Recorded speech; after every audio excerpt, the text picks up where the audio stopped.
Yo creo que cuando llegan a la sala, el hecho de que se te vaya un espectador, aunque sea uno, por lo menos te debe hacerte plantear cosas. Bueno, en cualquier caso el teatro tiene que mover, como cualquier espectáculo, ¿eh? Efectivamente. Es decir, no quiero decir Perdón. que el que se vaya un espectador de la sala quiere decir que ese espectador le des el más peso del que... Porque cada uno Eso. somos independientes, con nuestros pensamientos, etcétera, etcétera.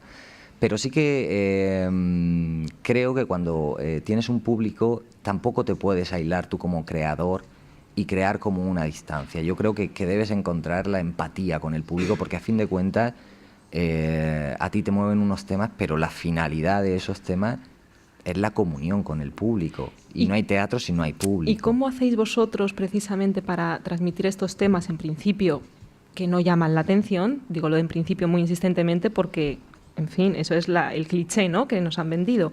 Pero ¿cómo hacéis a nivel escenográfico, de vestuario? ¿Cómo endulzáis o cómo hacéis para transmitir el mensaje sin que sea demasiado? Depende de cada una de las obras, pero digamos que en nuestro montaje es muy importante la luz, fundamental.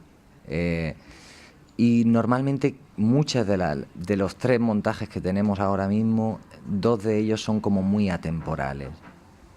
Totalmente atemporales y en un no espacio, no lugar. Tratamos de buscar el lado poético, es decir, por ejemplo, recuerdo la obra que va sobre la violencia de género, donde el texto, que es el único texto que no es de Luisma, sino que fue un texto que nos llegó a nuestras manos, había escena de violencia explícita. Entonces a nosotros eso, por ejemplo, nos tiraba para atrás, tanto como creadores como público. Entonces el hecho de que el maltratador a la mujer, a la maltratada, queríamos buscar una metáfora, una simbología para que esos golpes no fueran directos a la cara de ella en directo, en esa comunión que tú dices. No es lo mismo verlo en televisión que verlo en teatro. El impacto es distinto, muy, muy distinto. Entonces se nos ocurrió la idea de que de un pelele, un muñeco, y que realmente era como el marido trata a la mujer, la trata como un muñeco, como una propiedad. Entonces todos esos golpes iban dirigidos al muñeco. La sensación es la misma, pero como público no te tira para atrás el ver esos golpes. Entonces tratamos de que, o por ejemplo en el Alzheimer, es dura porque entras un poco en conocer cómo es la vida de esos enfermos, por qué estadios pasan, y va un poco más allá, es decir, se habla de qué es el ser humano sin recuerdo realmente, qué somos si no tenemos recuerdo. Pero eso, llámalo Alzheimer porque tiene un nombre y tiene una etiqueta, pero creo que cualquier persona puede entender eso, cualquier persona. Y el mensaje, a fin de cuentas, de las obras tratamos de que sea un mensaje, entre comillas, positivo, de vive la vida, disfruta el momento, claro. En este caso, en la del Alzheimer.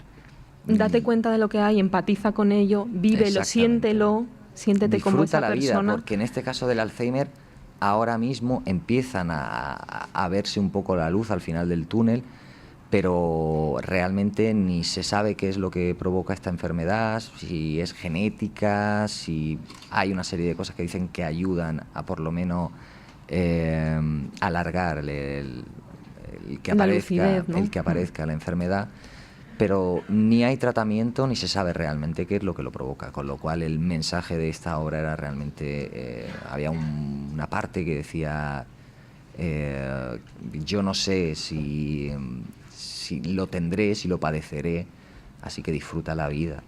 Claro, vive el día a día, disfruta tu momento y, vamos, bendice cada minuto que pasas estando sano y estando bien. Exactamente. Porque, en fin, son maneras contundentes, muy directas, con una estética muy, muy personal. Desde luego recomendamos a todas las emisoras que nos están escuchando, que tienen un ayuntamiento detrás, que cuando, claro que sí, que cuando se encuentren con la propuesta de Teatro Atroz, pues no la dejen pasar, porque es un teatro que mueve conciencias y que sobre todo tiene una utilidad y una vocación social muy importante.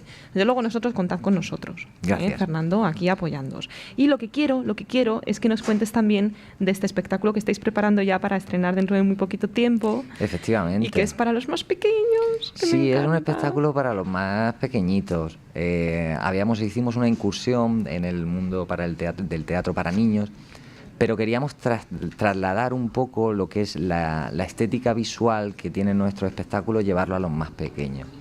Entonces la historia yo creo que es una historia que es muy bonita, porque es la historia de una niña. Toda la historia está contada por una niña que supuestamente tiene superpoderes. Nunca sabremos si tiene superpoderes o es su imaginación la que provoca tener esos superpoderes. Y ella es melliza de un hermano.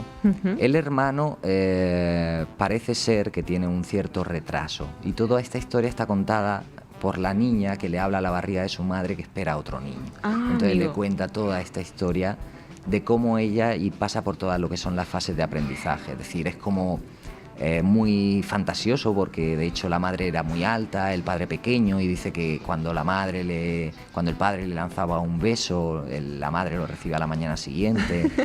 El hecho de que cuando salieron de la barriga el doctor se olvidó de que dentro había un hermano, porque era tan alta la madre, entonces tuvo que entrar ella dentro de la barriga a buscar al hermano y sacarlo. Y pasa por todas las fases de aprendizaje, desde el principio de cuando empiezan a hablar, de la primera vez que se enganchan a la teta para mamar, de cuando empiezan a caminar. Momentos importantes para que el pequeño receptor, ¿no?, que está viendo la función, se vaya poniendo el antecedente. Pero todo es como muy un espectáculo muy visual, que entra muy por los ojos. ¿Pero por qué dices eso? ¿Por qué insistes tanto? ¿Qué se os ha ocurrido?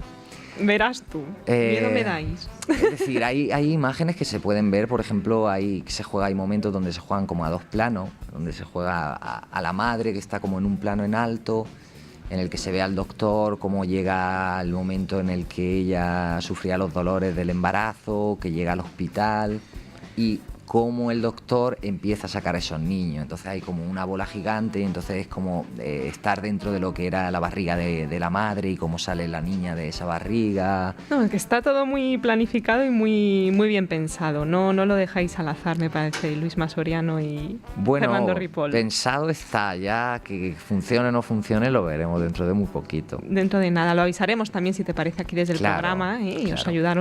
os ayudamos a promocionaros todo lo que podamos por nuestra parte. Y lo dicho, y mucho ánimo, porque creemos desde luego que hacéis una importante labor más allá de la escénica, una importante labor social. Así que vamos a dar un aplauso muy grande a Fernando Ripoll, que ha venido en representación de Teatro Atroz, y mandamos también saludos a Luisma Soriano y al resto de la compañía. Muchísimas gracias. Muchas gracias y mucha suerte. Muchas gracias. Gracias. Hasta luego.